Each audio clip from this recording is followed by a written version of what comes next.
Nation. The hobby is the people. Weekly news and interviews. It's your number one source. Sports Card Nation. The hobby is the people. Sports Card Nation. Welcome to another stocked and loaded episode of the Sports Card Nation podcast, the show that brings you all the important hobby news, discussions, debates, opinions, info, and interviews with key hobby and sports dignitaries. Also, if you're good, you know we are going to give away something. Now, here's the guy that wanted the cards more than the gum.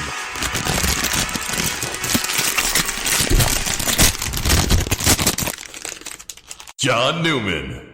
What is up? Episode 130. Hope everyone is doing well. Glad to be back.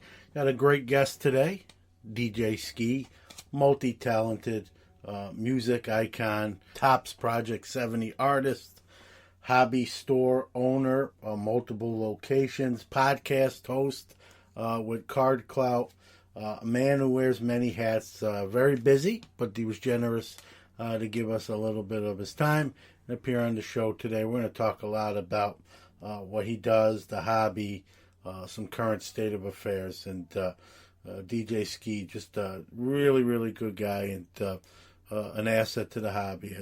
If you don't know about him, I don't know what you're doing, but check him out, and we'll be talking to him shortly here. Speaking of assets to the hobby, my good friend Eric Norton will also be on the show. So two interviews. Eric's going to pop on real quick before DJ Skee to talk about an event happening in September, give you the lowdown on that, some of the inside scoop, to use an NBA term, but happy to have him on. He asked, hey, can I come on and talk about the September event?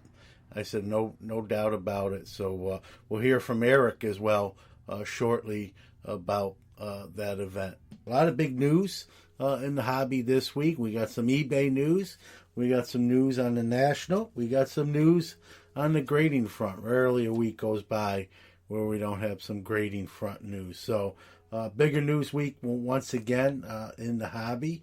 And we're going to do something different on the show. Going to have a little fun. If you know me, I like to be interactive. I like to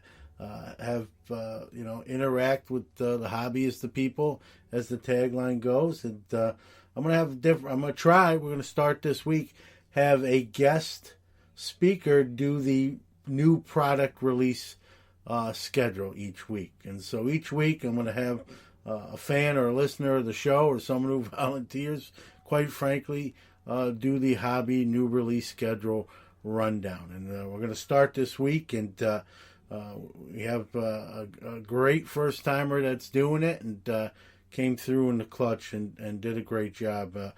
Hailing from Canada, Yannick Letourneau. Hopefully I said his name right. Yannick Letourneau. He will be doing the hobby release rundown here actually very shortly after this intro. And each week we're going to try to have a new person do it. So if you're interested in guest, I guess we'll call it speaking, doing a couple minutes on the hobby product release rundown each week, we're going to try to get someone new each week. And Yannick volunteered, did a great job, and we'll be hearing from him shortly with that. So with that being said, let's get the show started.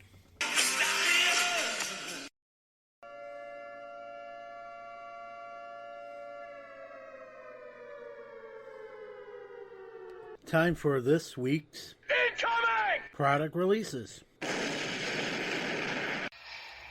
Hi, I'm Yannick, and this is this week's product release calendar.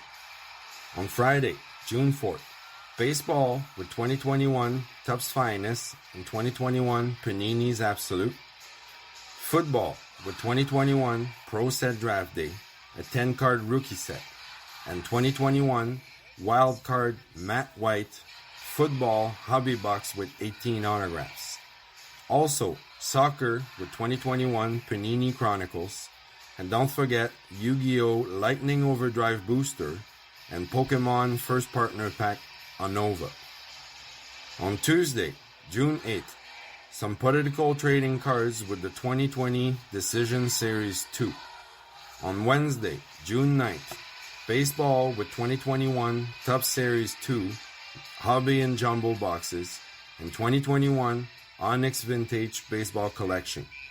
In the mix of sports and pop culture cards, 2021 Upper Deck Goodwin Champions, 2021 Game of Thrones Iron Anniversary Series 1, 2021 Historic Autographs Written Word POTUS, the first 36, and True Creators Collection Series. Look for the top YouTube gamers and creators in the sports world.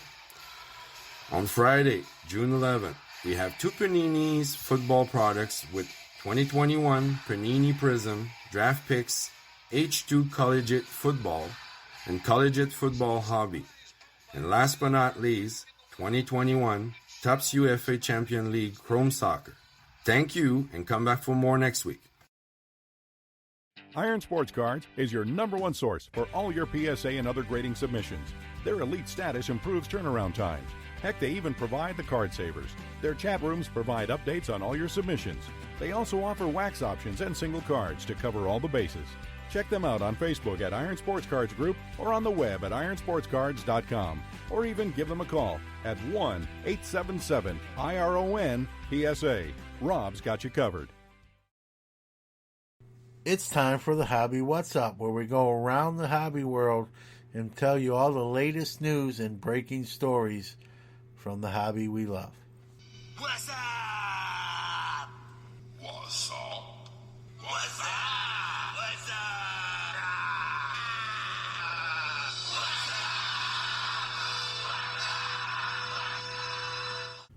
All right, before we get into the crux of the hobby news, I want to hats off to Yannick Letourneau there. Knocked that one out of the park, I thought, with the hobby release rundown, and we're gonna try that each week. We're gonna have a new guest speaker come on and give you all the products coming out for the hobby week. And so if it's something you're interested in doing, you think you're brave enough, reach out to me. I'll get you on the list. We got about 3 or 4 on the list right now. We'll go in the order that people sign up to do it. But I thought it was a great opportunity to be really interactive, have some folks appear on the show and get to do that. And, it's optional. It's up to you, but we'd love to have you do it.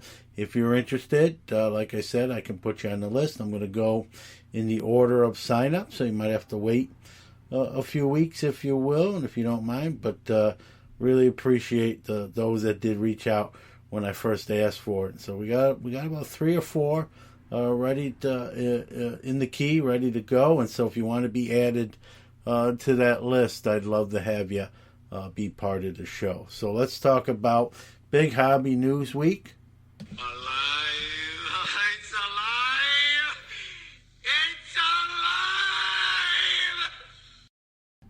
Well, about 3-4 weeks ago, and even further back, wasn't looking like the National was going to take place. Very iffy, if you will. One of the reasons I kind of made, not the only reason, but one of the reasons that Dallas trip did occur. But the National and their folks have announced, thankfully, that they are a full go as scheduled for the original dates in Chicago. And if you're like me and you haven't made any sort of arrangements yet, the clock is now, as they say in the draft, you're on the clock. We got to get some stuff done. I'm about 60-40 of going. I was probably 50-50 a week or two ago, but I do want to attend. I have the time off already blocked off from work. It's just a matter of making travel and hotel arrangements. So that'll be something I work on here in the next week. Hopefully have some news on that front. And so if you're planning to go to the National and you're not local to the area, you better get going on that, as stuff will fill up rather quickly. So with that being said, good luck. Maybe you'll see me and maybe I'll see you. Hey, how about some good eBay news for a change? Usually it's me complaining about them, about policies and how they don't back the sellers. Well, here's a policy that sort of does back the seller. It's the eBay bid retraction. It used to be where if you bid and you wanted to retract your bid, you could just retract your bid. Pretty much no questions asked. And that isn't going to be the case anymore. Now, if you bid, the seller has to agree to let you retract your bid. What are the penalties? I don't know. I guess if you're the high bidder and you want to retract your bid and then the seller don't let you, and so in turn you say, well, I'm not buying the product, I'm not buying the item, I guess you get that non-paying strike, and the seller would get all his fees and all that refunded to him. But it's nice to now it's going to make, at least I hope it's going to make bidders really think about the bids they're putting in. There's rumors. Well, we all know shill bidding already goes on. I'm not even going to discuss that. But, there's rumors that there are people bidding stuff up just to drive the price of things up for comps. And so now, maybe it puts a little more onus that, if they're the ones with the high bid when the music stops, they're going to be sort of on the hook for it. Either have to buy the item or take that non-paying, strike. And, I as a seller, someone bids, and unless they really have a good reason that I hits me in the feels, I'm probably not going to let someone retract their bid. If they're the high bidder and they don't pay, let them get that strike on their record. So we can't have a week of hobby news without some grading news on that front, and this week is no different. We have Beckett announcing they have shut down for subs to allow them to catch up to what's a serious backlog. Now, I don't know if they announced it, but I heard somewhere in the amount of 5 million cards that they're behind on. So they will be shutting down for subs to allow their folks to catch up, as PSA did. And so right now you got PSA pretty much and BGS both shut down. PSA has announced, speaking of the National, that they will be taking submissions at the National. Not sure which level and at what what price levels, but they did announce they will be taking cards at the National. They're a sponsor, but I call like I'm see it. I was very critical when they raised their price levels, but SGC has lowered their price levels, as I said on previous shows, to $30. You can get in on some bulk subs at probably the $22 to $25 a card level, which is very affordable. And that's the biggest deal with them right now is super lightning fast turnaround. SGC is operating at between 7 and 12 day turnaround at the moment. I don't know how the Beckett announcement may or may not change that. Let's hope it doesn't.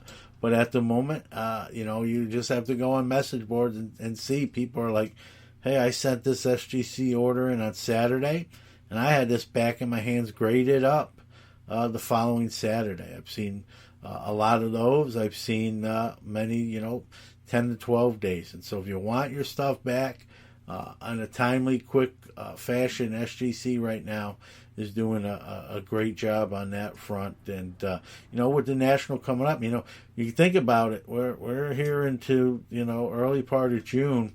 We're a little more than a month away from the National. So if you're one of those where having those cards graded for that event is a priority to you, it's probably not going to happen at PSA or Beckett unless you're going in that super elite level at $300-400 a card. But right now, SGC's getting your stuff back quick, so it would be in time for that big event. So something to think about. SGC probably as far as being active, the market leader right now, like it or not. So we have speaking of market leader, we have a new. Seems like every week we talk about this too. A new biggest card sale price ever, and this week we have it again, and it's the Mantle has reportedly went down. Down goes Mantle. And the new leader in the clubhouse is the 1914 Baltimore News Babe Ruth, a card issued. He hadn't even made it to the major leagues in the Red Sox yet. This was when he was in the International League with Baltimore, and a local paper produced these cards of different players, Babe Ruth being one of them. And on it was either scores or upcoming game schedule. And kind of a regional issue, very local, and very rare. Only 10 known to exist. If you want to put that in perspective, 60 of the T206 Honus Wagners are known to exist. 60, but only 10 of these 1914 Baltimore News Babe Ruths. One of those is housed in the Babe Ruth Hall of Fame and Museum in Baltimore itself, his hometown and birthplace. And that card, which was graded, speaking of SGC, was graded by SGC and SGC 3.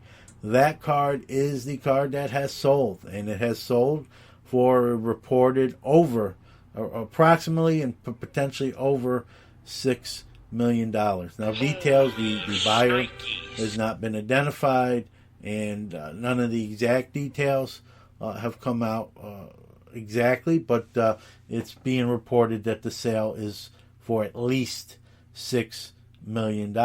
And so it becomes the highest one card sale. It's obviously via private sale. And then if that wasn't news enough, that means me and you, may get a chance to own a very small piece of it.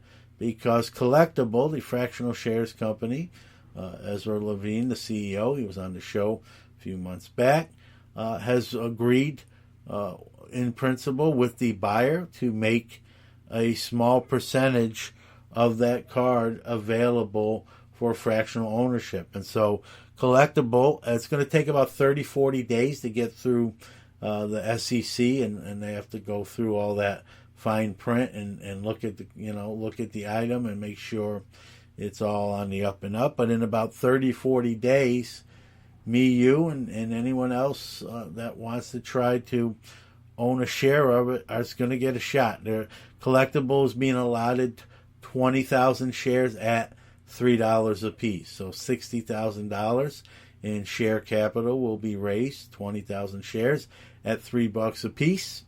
If you don't know what the $3 a piece share means, it happens to be the Babe's number, famously, number 3. And so the shares are going to be $3 a piece. Collectible is going to have available 20,000 of them to offer their users, me being one of them. Full disclosure, I do plan on trying to own some of those. How many? I don't know, at $3 a piece, maybe 30, 40 of them. I don't know if there's going to be, your 10 max or what all the parameters are. We'll have to see when that officially, as it comes closer to going live date. Tops in the NHL stickers are back. 21-22 release will be 50 packs a box. 4 stickers a box. There will be foil and parallels and insert stickers. There is a 80-page sticker album that correlates with it as well. So they're back on the black. I think there's going to be over 500 different stickers to complete the set. NFT news, another big thing in the hobby going on right now. Gary Vaynerchuk and Michael Rubin, owner, the CEO of Fanatics, have a partnership in place also with Major League Baseball to do the NFT version of MLB. I'm going to assume it's the Top Shot equivalent to baseball. And let's hope Gary V and Michael Rubin do a better job of PR than Dapper's CEO, whose name is way too hard to say, but he's put his foot in his mouth on more than one occasion, and not very timely in some of his comments, and I'm going to make an assumption Gary V and Michael Rubin are going to handle business maybe a little bit better. Be interesting to see what the Major League Baseball version of Top Shot, if you will, how it does. Will it be as warmly received as the NBA version? Many will say that the NBA right now is a more popular sport, so we'll see how it does. But I think they got the right folks probably involved with Gary V and Michael Rubin. So another bad week on the LCS robbery front. I believe there was 3 or 4 more robberies in the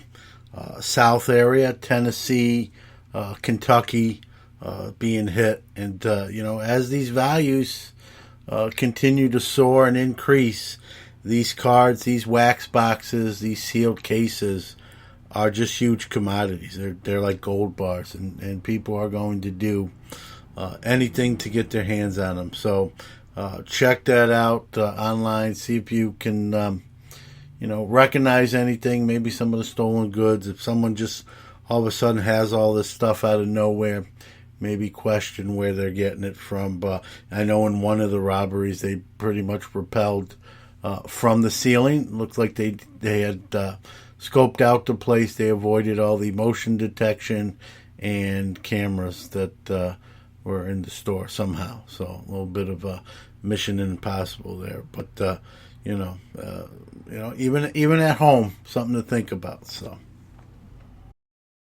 The Sports Card Shop at MoCo is your small-town local shop with a global reach. Conveniently located in New Buffalo, Michigan. We're an easy drive for most residents in Michigan, Indiana, Illinois, and Ohio. Come see us every Tuesday through Saturday from 10 to 5 and Sundays from 12 to 5. Want to shop from the comfort of your home? Give us a call at 269-469-0140 or visit our website at thesportscardshop@moco.com or our Facebook page. Major credit cards and PayPal accepted, and we ship anywhere in the world. We're an authorized dealer for both Panini and Topps, with new sealed wax from both arriving weekly. And yes, we have PSA and SGC graded cards and over 250,000 singles in stock. Be sure to follow us and turn on notifications for posts to Facebook, Instagram, and Twitter so you don't miss out on new arrivals. The Gocher family has been serving this community for over a decade, so stop by or visit us at thesportscardshop@moco.com. All right, real happy to have my next guest, Eric Norton, join the show to talk about the event coming up in September. All right, you never know who might pop in on the show. This is a gentleman that's been on here multiple times, and happy to have him on again. Eric Norton from Beckett Live Presents. From Beckett's got some news on an event that's going to be taking place in September. It's a big event, and it's going to be bigger and better. I don't want to steal all the thunder. I'll let him explain that. But it's an event I hope to be at in person as well. But like I said, I'll let Eric, who knows more of the intricate details than I do, talk about that. So Eric, as always, you're always welcome. Thanks for joining us tonight to talk about this event in September. What's up, Johnny Newman? How are you? Good, man. Good. Just came back. It feels like I just saw you. Exactly. We were just together. It feels like. Oh yeah, but thanks for having me on, giving me a little bit of time here. I wanted to come on. I told you about this a couple of months ago when I confided in you, which I knew I could do it. And I wanted to do this here first with you and talk about the card show that's going to be associated with the Industry Summit this year, taking place live in Las Vegas, September. Well, the card show is going to be September 10th and 11th. And then if you're going to stick around for the Industry Summit, that's the 12th, 13th, 14th, and 15th. We're going to have a lot of fun in Vegas that week. And it's opening weekend of the NFL. The Raiders are at home on Monday night. There's going to be a lot of stuff going on. But if you're going to be in town, we really want you to stop by for this card show. It's going to be over 200 tables. Registration is open right now. If you head over to theindustrysummit.com, you can click on the card show registration and you can fill out a form to stay there. There are different pricing structures for if you're staying at the hotel, if you're attending the summit, and not. Basically, what it runs down to is it's $250 a table. and you could buy up to 4 tables if you want, but it's going to be a live card show Friday and Saturday in Las Vegas, which we're looking forward to, man. And this is, you can correct me if I'm wrong, Eric, this is the first time that there's going to be a show aligned with the summit. The summit's not new, but the fact that there's going to be a pre-summit card show that's under that umbrella, this will be the first time that occurs. So it is the first time that I'm aware of. I'm not, when Kit owned the Kit Young owned the summit, I'm not sure if they had a card show beforehand or not. However, this is the first of my knowledge of it. Maybe someone who's been around the industry can answer that for a longer time than I have can answer that question. But I believe that this is the first time, and we're really excited about that because, we're going to be coming. It's been a great year for the hobby, right? It's been exciting, lots of ups and downs, there's ebbs and flows, market dips, buying in the dip, buying on, whatever you're doing. I don't know. I don't care really. As long as you're buying and collecting, you're making yourself happy. But this is the right time to do this. Now we understand also that the National is happening, at the end of July, and there's going to be maybe some card show burnout, which we hopefully will push through. But we also know that a lot of those West Coast dealers are not going to make the trip to Chicago, and they're going to opt to be here at the Industry Summit Card Show instead, which is great for out-of-town traffic, for foot traffic, for people coming in to the summit to enjoy that whole agenda of programming. But this is really a time to really dig into that Vegas card scene, which, John, I have on good authority. They've been having shows in malls there, and they've been very well attended.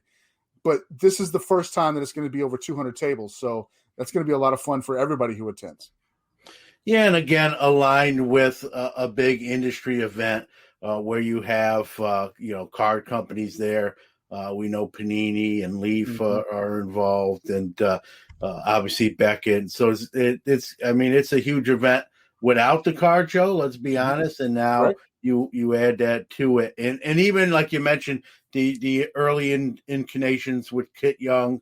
But that kind of the industry summit's kind of evolved. He might be the godfather of it, but it's sort of changed into what we know it today. I've never attended one. I'm hoping this will be the first one if everything goes well. I've never been to Vegas. Then hearing you, I didn't even know about this. You broke news to me with I don't know if I'll be there yet, to be honest with you. But The industry summit starts Sunday itself. Yes. And so you're saying Monday, Vegas is at home, Monday Night Football opening week. So I don't know how tough a ticket that might be, but I'm definitely going to probably try to obtain one of those at least. And I'm a huge, as you know, a huge NFL guy. And so even if it's non-Steelers, I just love football. So to see a game in that stadium, which, by the way, even just seeing pictures of it, just crazy looking. And, I went to AT&T just around the outside of it, and that thing was crazy. But, talk a little bit. Last year, the summit, obviously, with the pandemic, had to go virtual.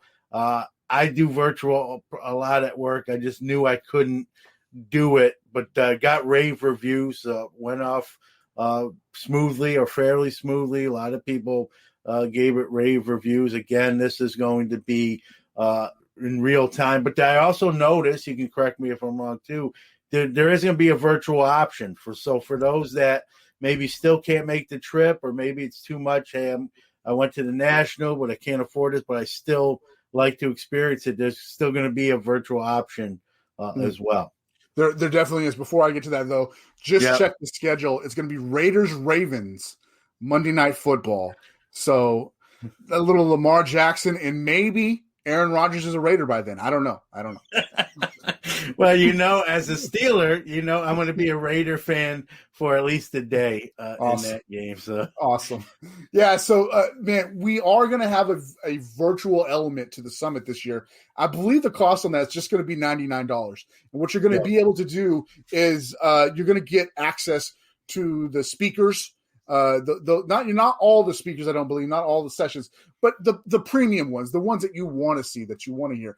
I do know, I can tease this. I can't tell you who it is, but I do know who the premier guest speaker is. And if you're a football fan, it's exciting. It's an absolutely exciting name to know. And then, but more importantly, and you saw this last year, I think, John, is Gray's anatomy of the hobby. You don't want to miss Brian Gray speaking honestly and openly about the hobby, which for that $99, you can absolutely see that as well. I'm sure that Mr. Barker will hook you guys up with that content. But for those who cannot attend, like you just said, there is a virtual element. It's not going to be as much as it was last year because we were all virtual last year, right? But this time around, it's going to be a trimmed down version of it, but you're still getting good content. Yeah. So you got the best of both worlds. Obviously, someone like myself wants to go in person, but for those that can't make that trip, you get, like you said, the slim down virtual $99. You can't even buy a pack of cards for $99 anymore. So,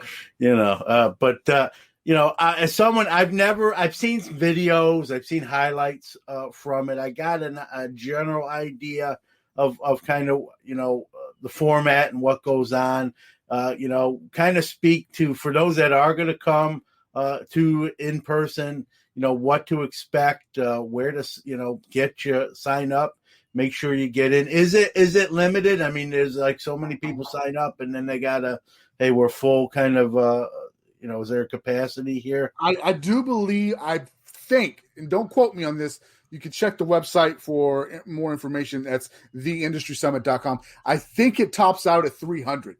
It might be 350, but I think it's 300. I think that's the number. First of all, so just that regular package, it's $499. Now, when I tell you $499, that sounds like a lot, right? But all the stuff you're getting for $499 way far outweighs that price tag. Now, just remember that. So then you have all of the sponsors that will be there. I know that Fanatics will be there. Fanatics just dropped huge news with Gary Vee and MLB today or yesterday about NFTs that they're doing. Panini's going to be there. If Panini does what they've talked about doing, the $4.99 is worth your money to begin with. All the way around the industry, there are going to be names there that you will absolutely make it, the price tag worth it. And then the type of information in the sessions that we're having are great B2B, business to business insights from experienced dealers. Mike Fruitman is a great example of someone who comes to the industry summit and like he just sucks in. He's like a sponge, man. He just takes all the information in that he can. But I've personally seen Mike grab somebody, take them to the side, and give them some of the best advice they probably ever had for a card shop. So you got that kind of opportunities to meeting one-on-one with individuals like that. We got the product showcase, which it's basically a speed dating session with products that you might want to carry at your LCS or in your online store. So distributors will be there. It's going to be a lot of fun all the way around. It's a 3.5 day whirlwind that you got to make sure you got to take notes on. John, I know you got that snazzy notebook where you take notes in. You got to bring that with you. You got to be ready for a lot of information to be coming at you. Yeah, the older I get, the more of a notes guy I become because my memory's going. So definitely bringing the notebook and again to the opportunity to hobnob and hear some of the insight, see some of the new products, like you said, with the product showcases and you can't give away everything, but like you said, the price tag alone. I've seen some of the swag bags of past years and some amazing stuff comes out of it. And so if you're saying, hey, what I hear Panini sort of got in store might be worth the price of admission, them alone, besides all the other samples and things you're going to get as well. So, that's all well and good, but even the content itself too. Then you got the NFL game there for those that want to kind of that's at nighttime. So the summit events will be wrapped up for the day, so you don't have to sacrifice one for the other. You can do both. I'm going to sure as heck be attempting that, and I mean it's a great, and we've seen what the hobby, like you said, the hobby's done, especially the last couple years. Probably don't want to wait too long getting your reservations and locked in, and I'm even speaking to myself there as well. So, but I'm looking forward to it, and I'm starting to travel. I'm a New York City kid, and now in Syracuse, but starting to go more west with hanging out with you a little last week in Dallas, and another city I've never been to. I hope to check off that list in September. Is now Vegas. Kind of crazy. There used to be a time here we used to have. I wish they still had them. They used to have like flights from Syracuse to Vegas for like $99. Obviously pre-pandemic, but not anymore. But still, you shop around, you can get some deals on airfare. But again, timing, as we all know, is of the essence. So hey, what I wanted to do is stress staying at the Westgate now. Because one, we need the room nights, right? But two, Westgate pre-pandemic completely redid all of their rooms, and they modernized each one of them. They are beautiful rooms. They are very comfortable to stay in, and you have the convenience of being able to take the elevator ride right downstairs and going right to the Industry Summit. If you're coming to the Industry Summit, even if you're just coming for the card show, if you stay at the Westgate, you will get a price break on the packages. So staying at the Westgate is key here. If you're able to do that, if you want to do that, I encourage it. By then, it's kind of off the strip, but there's something called the Link that is directly outside of the Westgate that you can get on and take a ride over to the strip and have a lot of fun. Also, two other things I need to mention. If you like golf, there's going to be a golf outing on Sunday. And if you like bowling, don't miss bowling it's sponsored by Magazine Exchange. They have a great bowling night as well. They feed you. It's a lot of fun if you like bowling. So there's a lot of events happening around the event, and it is you got to be there to see it. But more importantly is the information, the wealth of knowledge that you're going to take away from being there live in person is going to be great. Yes, I mean, if you don't find something to do, you're not trying hard enough. Bowling, golf, you got the football game, the summit itself, and the card show 2 days prior to the summit kicking off. So you're going to have to choose what you want to do. But again, a lot of it is at different times. So you can do it all if you got a couple Red Bulls or Monsters, and you can do everything. So absolutely, I'm looking forward to it.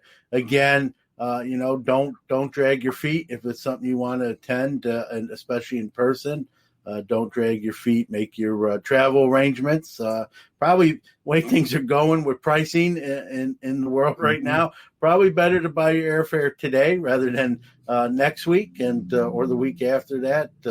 Steaks went from $13 to $39 now. So, and we all know what gas is doing. So I'm sure airfare is not going to be too far behind. I half kid, but I'm half serious too. So yeah, it's a legit problem, right? Yeah. So but I'm looking forward to it, and never been to one. I've seen a lot of videos and YouTube. You almost feel like you're there, but it's not the same as being there. And looking forward to seeing you again, and hopefully even before that. But and other people maybe that I haven't met yet in person, and looking forward to it. Thanks for coming on, Eric, and sharing that, getting the word out. And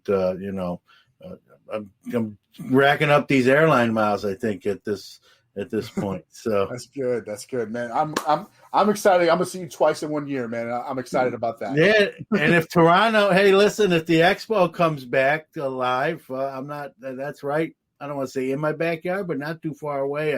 We did that the 1 year, and that was a great time. And I don't mind a little driving. And maybe the next one I can talk my son even to go and possibly. Oh yeah, I'd love to meet Jordan. Yeah, your biggest fan. So his favorite podcaster. So. But Eric, hey, thank you for coming on. I'm sure you'll be posting stuff on your social media about it as days and weeks go on, as we get closer to the event. But again, I think you'll agree, and I'll stress, if you know you're going to go ahead and start making your plans now. It's better to be, I'm one of those guys. I try to do it as early as I can, and it's one less thing to worry about. I don't like to scramble always at the last minute. That Right. Usually mistakes can sometimes happen. So, Right. but awesome, man, and looking forward to it. And it's great as we get better numbers and better things with the pandemic and restrictions get lowered, and we can kind of get back to sort of what we're used to, prior to COVID-19 coming on scene, unfortunately. So get back to some sort of normalcy, and these shows and events, are a step in the right direction. Absolutely. I'm looking forward to it, and looking forward to seeing everybody at both the national and the industry summit. Man, thanks for having me on. I really appreciate it. Thanks for coming on and getting that word out there. We need to do that stuff for these events. So, Absolutely. Pastime Marketplace has a line of graded card cases that are waterproof, airtight, dust-tight, and hardened to protect and organize your valuable collection. Each of our cases come with pre-cut and pre-formed foam, so you don't have to cut and tear the foam when you get your case. The pre-cut foam inserts are sized to hold PSA, Beckett, SGC, and CGS slabs. Store it all safely and securely with a case from Pastime Marketplace. Check them out at www.pastimemarketplace.com. Sports Card Nation! It's now time to chop it up with our featured guest on the one-of-one card shop guest line. Let's go! All right, real excited to have my next guest on the Sports Card Nation podcast. He's made his claim to fame in the music industry. He's been a card collector even as a kid, and now he's doing great things and big things in the hobby. And real happy to have him on the show. We're going to talk a little bit about both sides of that. But DJ Skee, welcome to Sports Card Nation. Thank you, John. Appreciate you for having me, man. Oh, thank you for making time. I know you're a busy guy, so I much appreciate it. I didn't realize this till recently. I'm a New York City kid, Brooklyn, Canarsie to be specific. I'm now here in the Syracuse area of Central New York, but you're born in New York. Can I ask where? Born in New York City. Okay, all right. So we got a little bit. We got that in common. Anyway, and then went to Minnesota and became big there, and raised there, and it's your hometown, and a lot of that comes out in what we're seeing with some of the Project 70 and more to come, I might add. So, but I mean, you've done so many things. If I just sat here and gave out all your accolades, it'd be 40 minutes, and we wouldn't get to talk about anything. So, but you've worked with brands, you've introduced music stars, to radio play. Your resume speaks for itself. If anyone don't know, I'm not sure how that is, but check that out. I'll save some time and tell them to do that. But you're doing big things now in the hobby with your own show, Card Clout. You're one of the proprietors of Cards and Coffee Breakers. Who knows what's next? Project 70 and that thing that piggybacked off the Project 2020 and all that. But as someone that's come from the music industry and sort of made your bones there, do you see any similarities now doing like big things in the hobby? Is there anything you can take from your music career that kind of similar to the hobby that gives you maybe an advantage, if you will? Yeah, I mean, for me, I've always had a skill. My unique skill set has always been identifying trends and talent early on. And for me, more so than even the music industry, is I was heavily involved in the sneaker side of things. And there's just so many parallels, it feels like, between that like sneaker culture and now what we're seeing with sports card culture. And a lot of those people that moved into that were there. And if you look at music, like DJs have always been kind of the people that introduced it and connect the dots between artists and fans. And DJs were always some of the biggest sneakerheads, right? Like you look at people like Clark Kent, DJ AM, who passed away. These people are, big, ambassadors for the shoe world. I'm seeing a lot of DJs now like evolve and get involved in the card scene too. We're always, as DJs, it's kind of our job to be on top of things for the culture and kind of be that access point and that entry point for a lot of people. So I think that there's a great analogy between music and and DJ specifically in what you're seeing with cards in the hobby. And you mentioned some of the sneaker culture. We've seen some of those folks kind of come into the card hobby. I love it, as I'm been doing this almost 40 years. Now, there are others, let's be honest, that are not so welcoming to the new – I don't even want to say the sneaker culture, but really sort of the new people in general, sort of territorial. Hey, I've paid my dues. I've been here first. My take, Scott, is that this hobby needs as many people as we can get. The more transaction going on, the stronger the hobby's going to be. We've seen crazy growth, albeit during a worldwide pandemic even, which when you think about that, is just mind-boggling. And so, to me, whether someone buys a card on Monday and sells it on Tuesday or buys it on Monday and keeps it for 5 years and then so it's their stuff, what they want to do with it. I always say on this show, hobby how you want, as long as you're doing it above board in the right way and you're not hurting anyone or ripping anyone off. I say the more the merrier. But there is a faction, I think, of the hobby that's maybe not as welcoming of that. And I know I've heard those folks mention, sneakerheads or in a derogatory sort of manner. It's kind of, your take on that. And, you don't have to convince me because I've already said that I'm welcome. But even to those that maybe think that, which I don't agree with, but maybe that faction is damaging the hobby, the flippers, if you will, as they're also kind of referred to. I mean, look, it's a challenge, and you see that in every sector. And it's there's certain people gravitate towards the sneaker culture, right? Because it was easy to make money. You buy a pair of shoes that you can buy in store for $200 and sell them for $1,000. Why would you not? Now you see the same thing, right? That's why Target had to stop selling cards. People can just go buy a box of cards and instantly sell them. So, I don't know if that's necessarily unique to sneaker people coming to the hobby or the hobby becoming popular, which is what we all want. I think there's definitely issues in terms of figuring out how to, it's one big thing that I'm passionate about is I fell in love with sports as a kid, and cards were the way that I interacted with it. That was a big part of my life and hobby, and it was my first entrepreneurial endeavors, and taught me so many lessons that I've taken with me the rest of the life. And I think one of the things that we really need to make sure is that cards are accessible to this next generation and fun, and it's not there. So I think that's probably not that.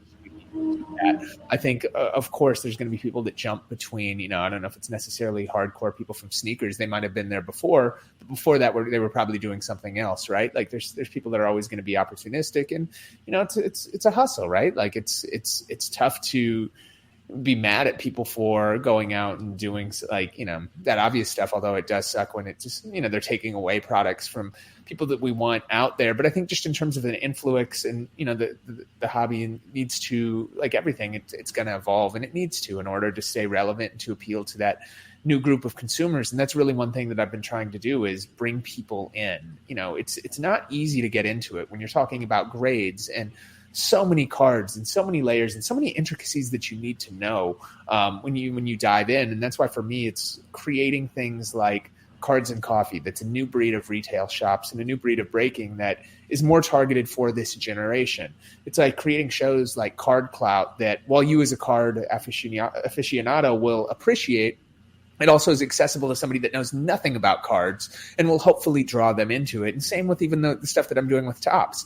It's funny because there's certain people that have no idea about the players. They just love the musical elements that I'm tying into that. And conversely, the same in the hobby. And for me, I'm trying to kind of play in that middle ground and kind of connect all of those cultures and serve as this like kind of rod in the middle. Because I think it is, as you said, like, look, we want to empower the next generation and get them as excited as we were, and show them how much fun can be had and how great it can be. I'm not getting any younger. At some point the music's going to stop to using and we need that next, like you said, that next generation to take the baton and keep running it forward, and then those behind them. And so I welcome, I started as a 7-year-old kid 41 years ago, a long time ago. But I was about 6 or 7 too. So yeah, and so I want to, kids. I know it's a big importance to you. It's a big thing to me. And one thing with Card Clout, with that show, great job. I like what you're doing there. You don't have to be like 100%.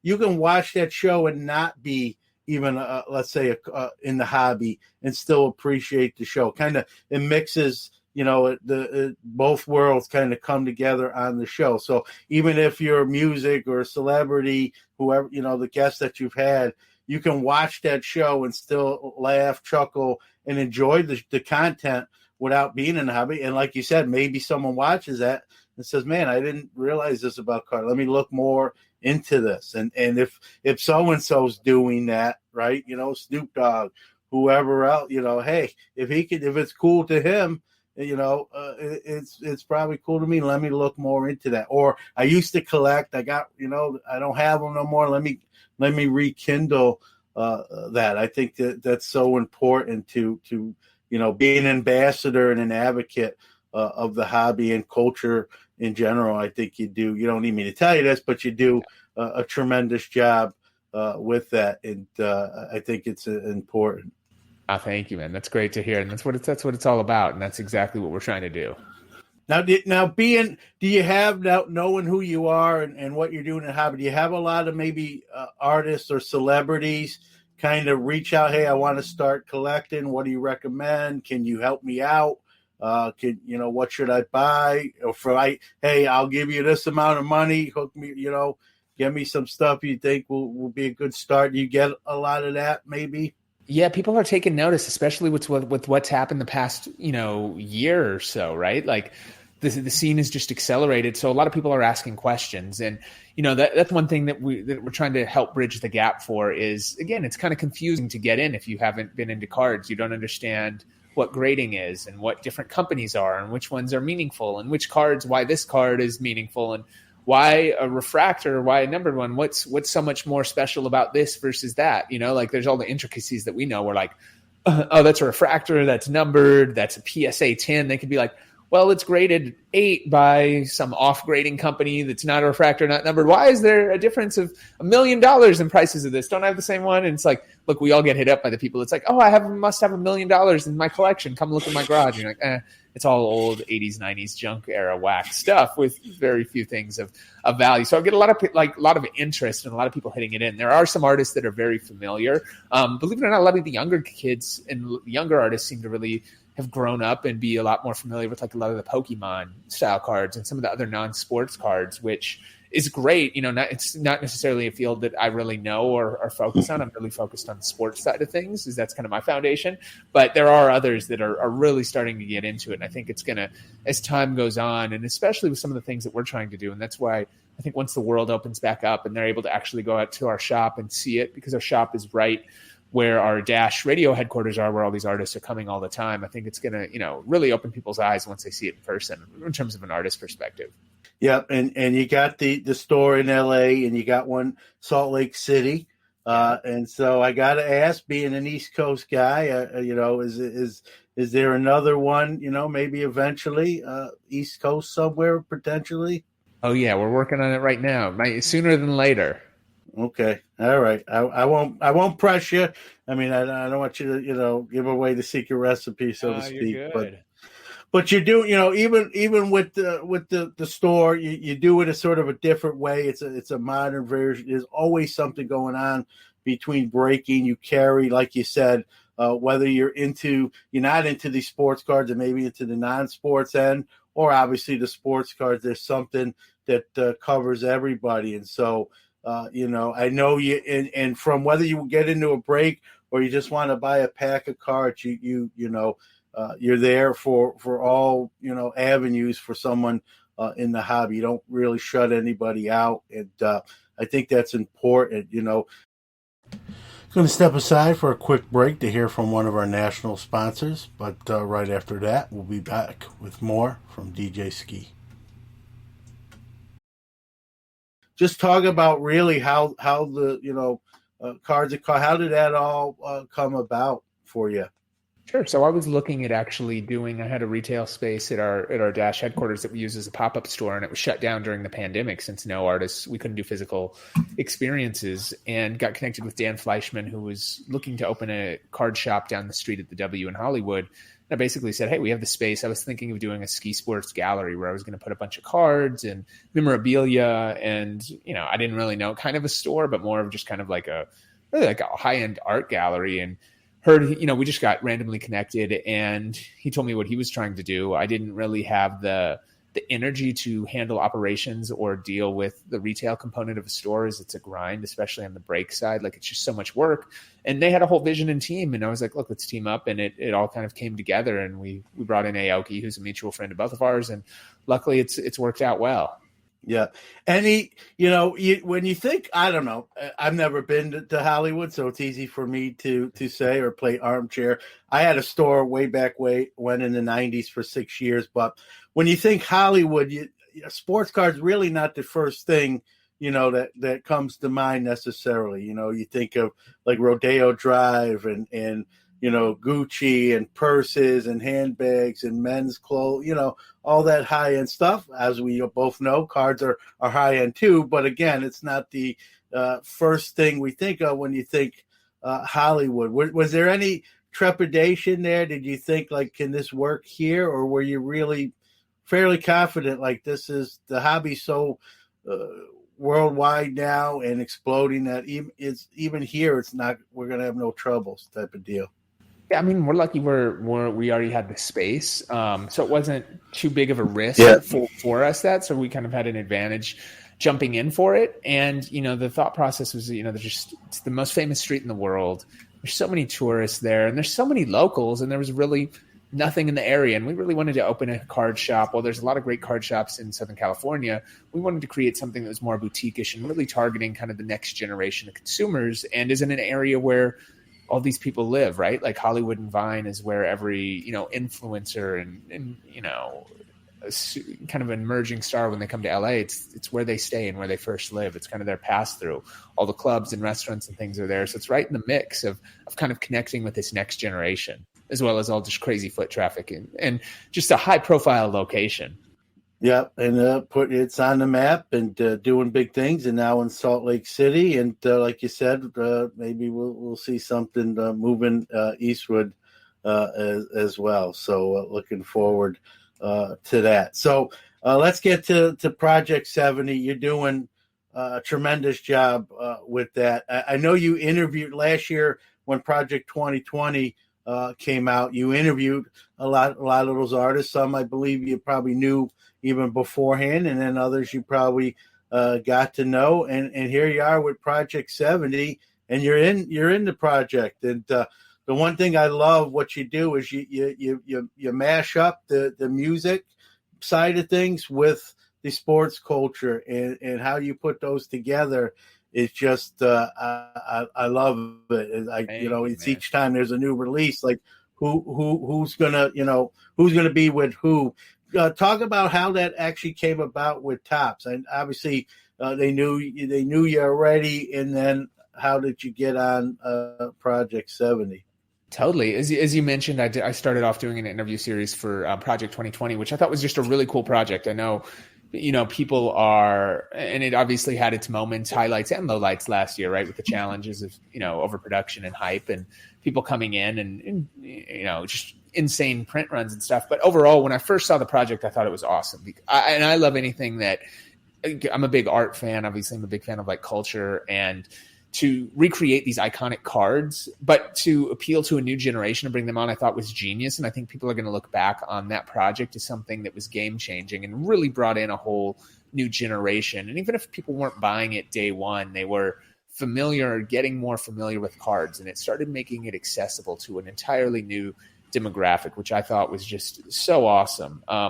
me being, baseball is my favorite sport probably of everything. That's what I grew up loving. And, baseball cards are, the foundation of all sports cards. When I was doing it, I was like, hey, if you guys ever do another project, like, think of me. And they were like, well, coincidentally, we have this. So then, for me, when I was coming up with the concept for it, I was like, I really do well at sitting at the intersection of all these different things. So I was like, all right, I need to combine music and sports. I do a lot of work with the sports teams and leagues already from like an entertainment side, where we're not doing on the field stuff. It's all off the field stuff. And I was like, people probably won't just want me drawing like an image of a player. Let's recreate it with a musical element of it. And that's why for all my cards in Project 70, it's remixing, these iconic cards and players with iconic music, moments, whether that's album covers, posters, like, just kind of new creations that are inspired from different elements of that. It's been really, really fun. And, I've been overwhelmed by the response from people. It's, just a dream project, and it's at the epicenter of everything that I love. So it's been great. Now, I got to ask you, have you done all 20? I know you got 4 or 5 out now. Are all 20 done, or are you doing them as you go? I've got a few more done. I've got the next one drops. The next one drops in June, in mid-June. So that one's done.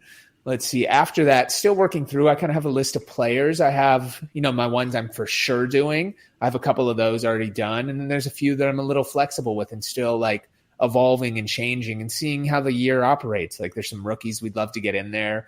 If some players break out, there's some opportunities to do them, but also you have to beware, like, you don't want to drop, a player who, is young or new or people are excited about, and he's not playing this year because he's injured. Like Luis Robert, I had in my short list early on and then got injured. So it just, he's not established enough.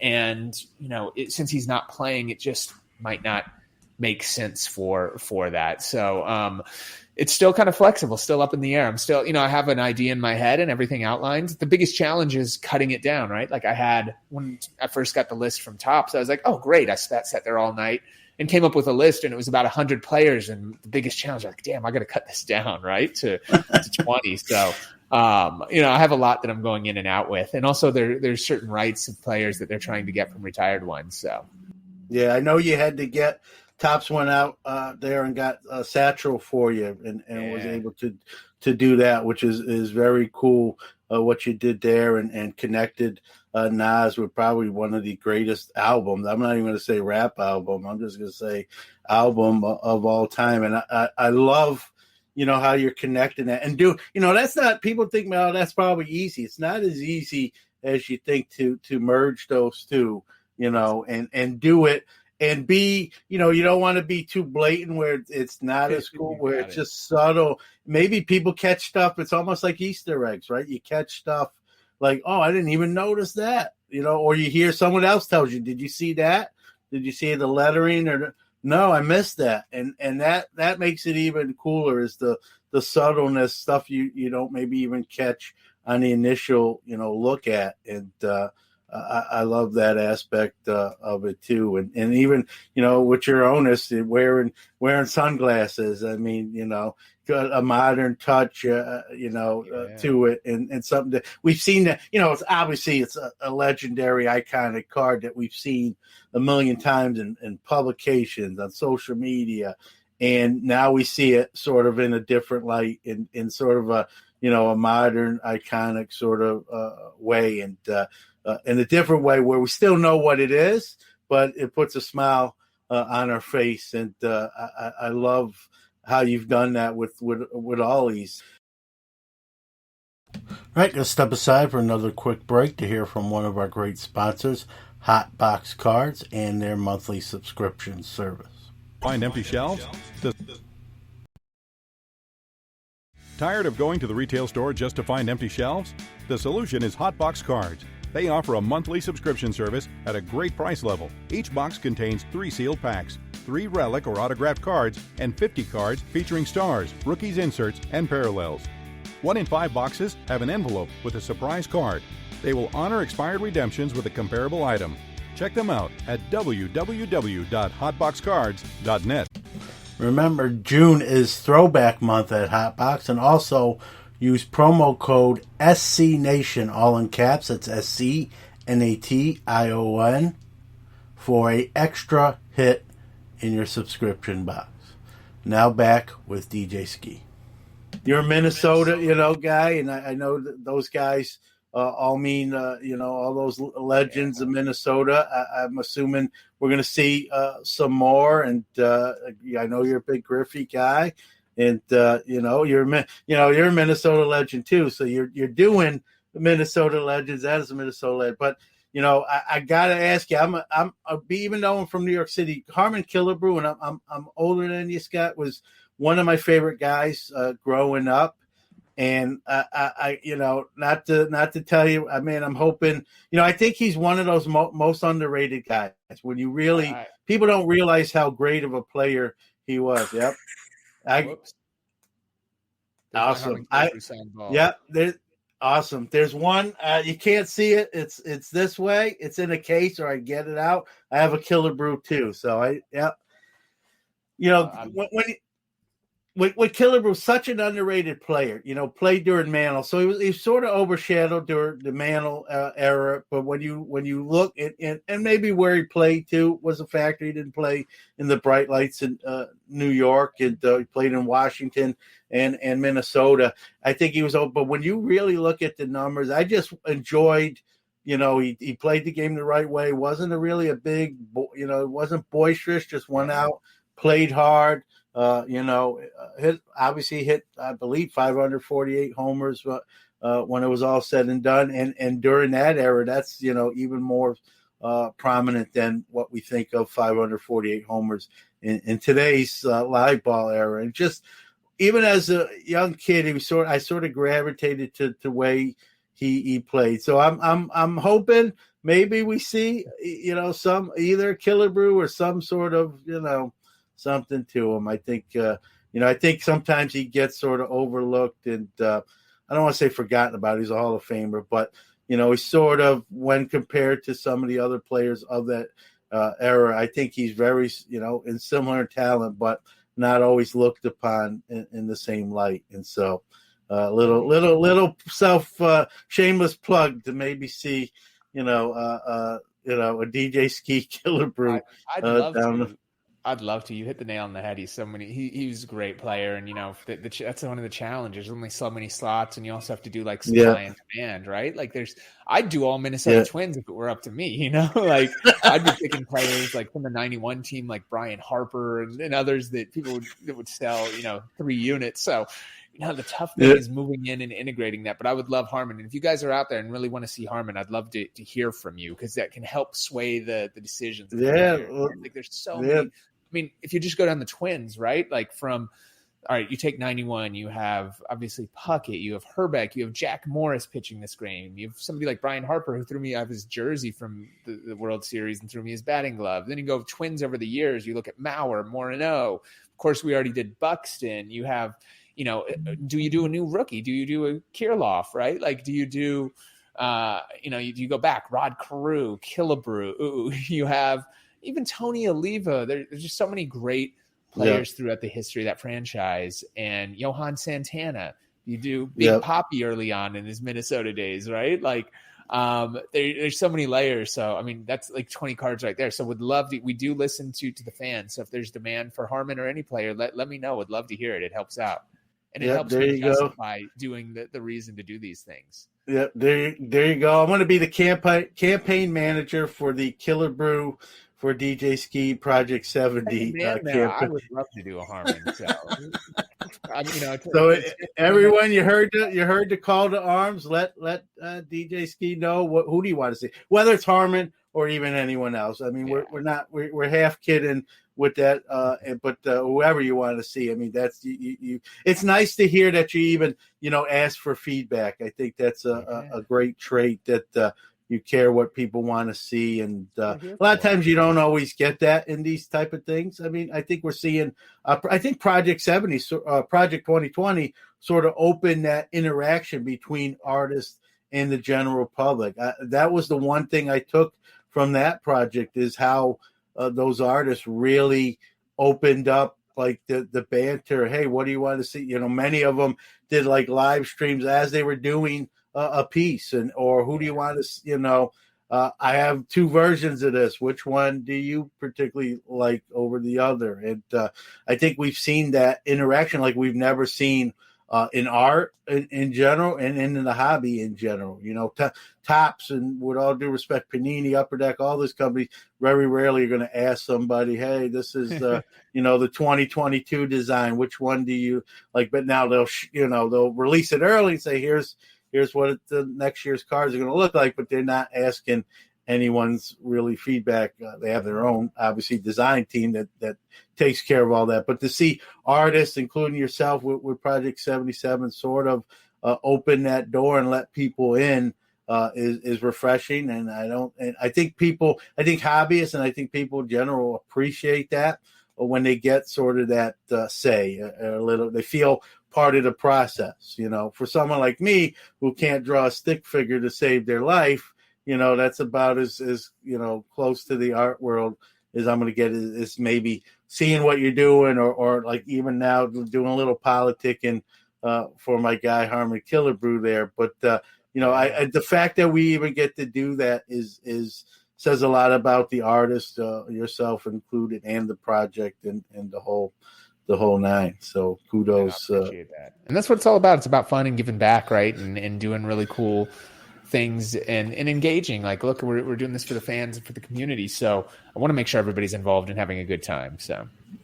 Yeah, and you mentioned Minnesota. There's a lot of guys you'd like to do. We've seen some spin-offs from these bigger art projects. Maybe we'll see a Twins Legend set by DJ Skee. I'm platforming for it right now for you. So it is. I think if there's demand, it's the 30th anniversary of the '91 World Series, the last time that any Minnesota men's pro sports team has won a major championship. So could be good timing. Yeah, and listen, there's like you rattled off a bunch of them in a minute.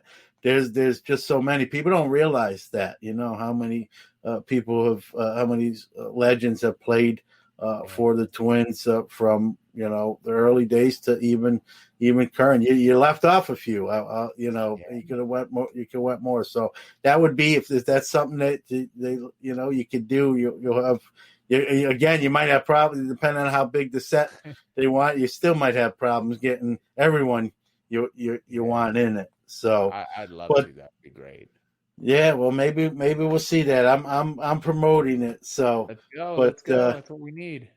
So we see grading. Grading's a huge thing in the hobby. I believe when you got started, it wasn't a big thing. There's sort of two sides to the aisle when it comes to grading. I'm big into it. I think it's such a important part of the hobby, whether you like it or not.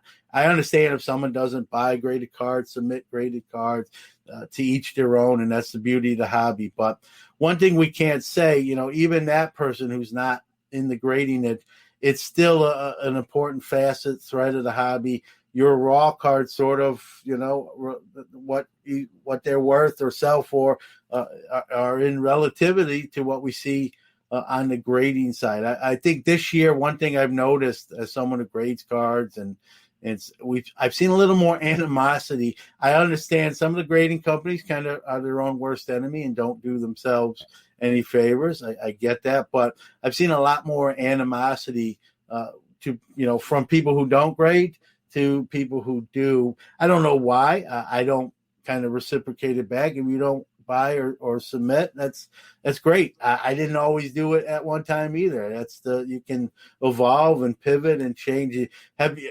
Being in the store now, on the proprietor level with the store, just being in the hobby, are you picking up on any of that sentiment? Do you see it? Oh yeah. Look, we've got to be thankful for grading, because that's what was finally able to.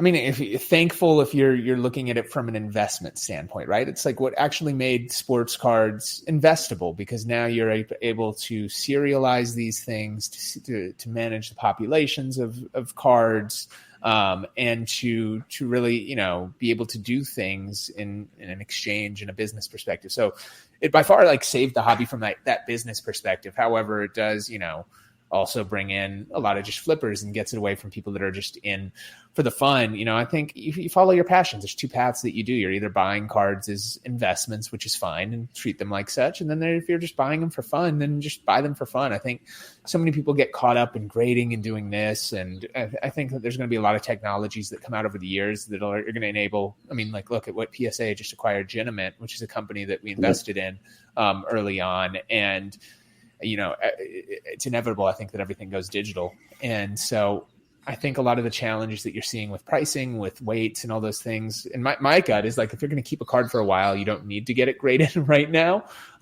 So I'm like, personally, like for anything in my PC that's not like urgent, that I'm not like, oh, do I ever want to flip or do those things?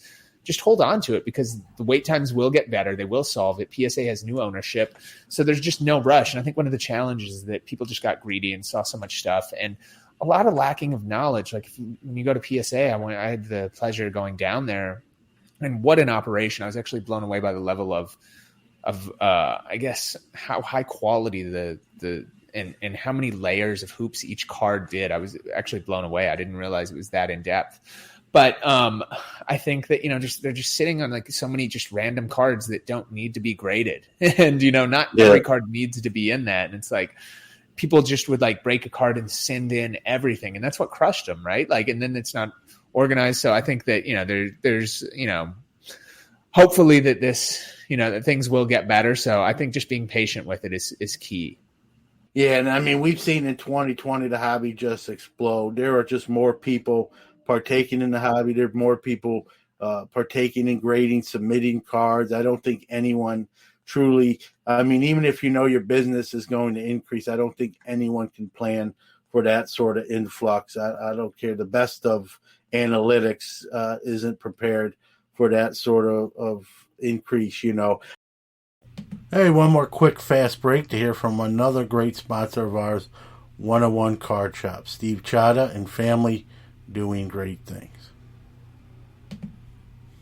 What doesn't 101 Card Shop do?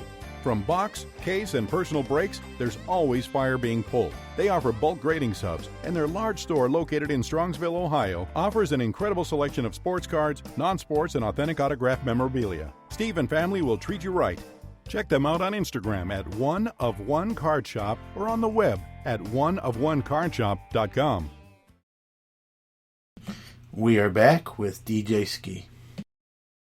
I know some of the cards, I'm sort of a proponent, like, hey, if someone's going to pay for their card to be graded, they can send sort of what they want. Every card might have a different meaning.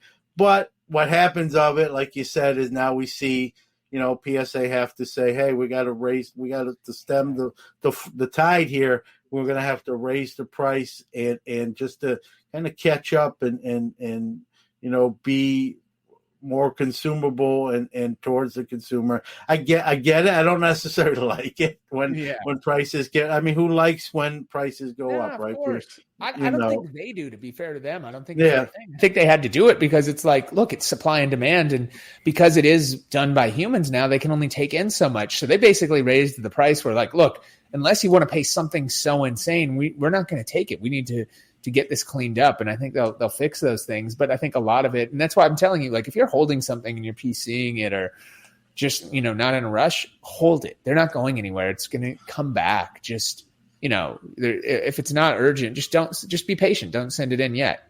No, that's great advice. That's actually something I'm doing. I got a box. I call it my grading box. And then I just, what I do too is I put anything I think are candidates, I sort of put in the box, and when it's time to submit, I'll put my, magnifying glasses on and with the light, and then take a closer inspection. And you talk about, getting 100 for Project 70, getting 100 cards in 20. It's like that with the grading. You start with maybe 100 cards, but after inspection, maybe you're down to 30, 40 cards, and then you gotta decide, do I'm sending them all in? Or, there are different things you can do. I use multiple companies as well, depending on what the card is, and that. So there's so many things at play. We hear about automation in grading, Scott. I'm not, I don't know all the ins and outs, but I like the human element. I know some people don't. When they get a bad grade, they're the first to, say, well, somebody is bringing emotion to the table. Maybe they have a bad day at home. They get in an argument with their significant other. They're in a bad mood. They come to work, and it's a choice. You're on the fence between a 9 and the 8, but because they had an argument that morning, you suffer the 8. I like to think, graders have more integrity than that, but I understand the debate. It's speculative, right? Yeah, exactly. And it's interesting. When I went down there, I went through those things. I mean, there's at least 3 eyes that look at every card. Yeah. 2 graders in that, and it's legit. Like, I went through the process and saw it and was blown away by how much work really goes into it. And like, they are not, like, PSA is a legit operation. It's not a guy randomly sitting there in a room. It's full. Like, it is massive. It is no joke. Like, I was actually positively impressed by it. So I think they need to show that off more too. Cause I always was like, oh, who is it? Just some random guy that assigns it. And of course there's humans. So there's always elements of error, but the way that they set it up is really, really, I think special. So I guess my stance is it's 2021. We got all sorts of new technologies coming almost every day, every week, every year. I understand that. Most of them are very good and do a great job at what they're designed to do. I just don't want to see, as someone who grades cards, I don't want to see that human element taken completely out of it. If they do develop an AI or a machine that will do the pass through and kind of assign a grade, I still like to see a human kind of that final inspection and say, well, the computer says it's a 9, and just sort of inspector 12, right? The person at the end that says, yeah, I can see that. I agree with it, and sign off on it. Or, hey, it's an 8, or really, I don't see anything wrong with this. We got to like you said, maybe 3 guys like they do. Like, hey, I see this as a 10. The computer put the 9 on it, but let's take a closer look at it and get this right. It's kind of like, sporting events where they look at the instant replay and kind of fix the call if they, in real time, they didn't make the right call. And so I'd like to see, I know some of it's, is predicated on speed, and they want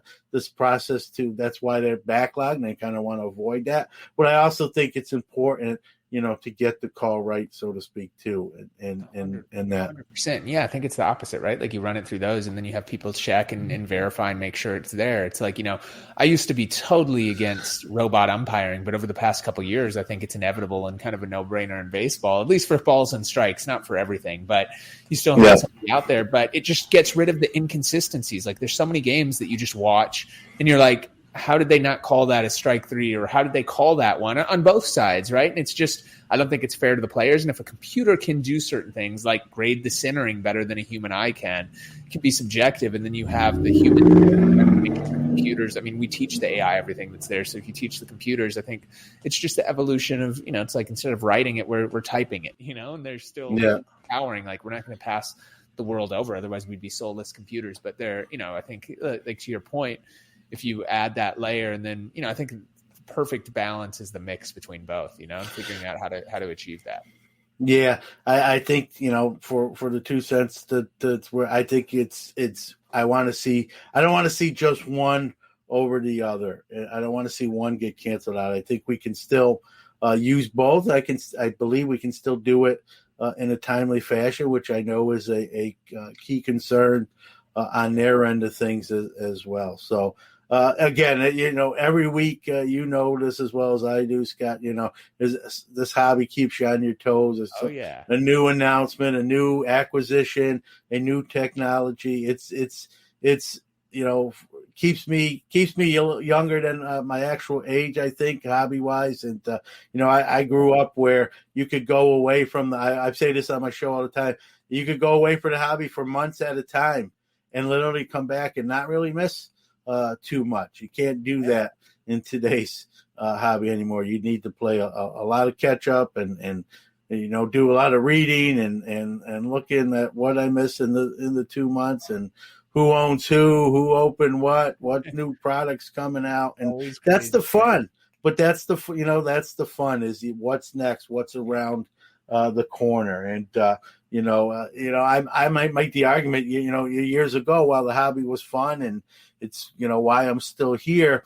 It's in a way, looking back now, it's sort of boring in comparison to today's day and age with what we're seeing, and gotta stay up on it and enjoy it. And like one of my things I say on the show too is however you want to hobby, grading, not grading, however you want to do it, as long as you're doing it above board, there's no wrong way to hobby. So coming down to the close out here, I always, first off, thanks, Scott, for coming on and sharing your knowledge and giving some time. I know you're very busy. Give out any social medias, websites, where people can find Cards of Coffee, Project 70, your new drops, what you're doing. Take your time as much as you need. Give out all that stuff for those out there. No, I appreciate it, man. You guys, the best way is just go to djskee.com. We'll post all the tops drops as well as all my companion cards that we'll do up there. And you can get all the info from me. Just social media, most active are Discord #1, but Instagram and Twitter. So just at DJ Skee on Instagram and Twitter. And if you want to join my Discord, we have a whole great sports card community on there. Just go to my bio on Twitter or Instagram, and it'll link straight to my Discord, as it's a little long to type out. But that's a great place to interact with me as well as other hobby enthusiasts, especially as we unveil things and do a ton of contests all the time over there. Really excited because we've got this new program with PSA that just launched, where we're doing these 10-10-10s and selling 10 PSA graded 10 Project 70 cards that are signed 10. And I actually went down to PSA. I brought about 100 cards for them to go through and kind of pre-grade and choose which ones were 10, and then I had to sign in front of them. And even the signing process, like I'm sitting there signing in front of them, and they're like, "Oh, you didn't close the loop on this. That one's not going to get a 10. You have to redo it." I'm here, really? You're watching it, and it's me in there, but that shows the level of detail. So we're doing, for a lot of those cards, we're going to be doing it. We have a great partnership with eBay going right now, where we're auctioning off those 10, there's only 10 of them that are graded 10 in an exclusive colorway. So the Babe one that's up is is a bronze colorway. We've got one coming for Satchel that's the exclusive colorway. And they're all, especially since PSA shut down, you're not going to find another 10 out there for a while. And these will be the only ones that are autographed and inscribed with the Skee collection on there of these 10-10-10. So that's in partnership with eBay and PSA. So make sure you check those out. And we've got some really cool companion cards for all these coming. There's some great cards coming out. We just had, the Mantle drop. We've got some fun ones coming up for the next. It's going to be a fun summer, especially if you're a baseball card fan. Yeah, man, a lot of things on the horizon. Awesome stuff. I got a chuckle when he said PSA's critiquing your own autograph as he said. Seriously, I was like, really? I didn't know. I mean, but that shows the level of detail. They're I was like, all right, it's I was blown away. I was like, come on, I'm here. I wouldn't have even thought twice if I was there doing it. So good for them. Well, DJ Skee, thank you, man. Keep killing it. Thank you. You don't need me to tell you that, but you're doing tremendous stuff in the hobby, in the art world, in the music, obviously. And everyone, if you want to see Harmon Killebrew on a project, yes. It's gotta be on you. Yeah. And it's gotta be from you. We've seen, other artists do, Twins got, Gregory Siff, who I love, and he actually drew a picture of me. It's on my wall over there. Yeah, he did a great job with Rod Carew. With the Beastie, I'm a huge Beastie Boys guy, being from New York City. So mad hits like Rod Carew worked that in there. When I saw that, I couldn't help but laugh. I actually messaged him. I said, "Man, that's good," Yeah. So we got to see a DJ Skee Killebrew. I think I'm not gonna lie, I'll be a little disappointed if we don't see it happen, man. It's on you. Let's get the demand out there. If there's demand, I'm all in. It's a good excuse. All right. I'm trying to choose the last few players, so I think he's one of those first guys you think of when you think Twins. At least for me, 100%. Yeah. DJ Skee, once again, thanks, man. Stay safe, stay healthy, take care. Done deal. You guys be good.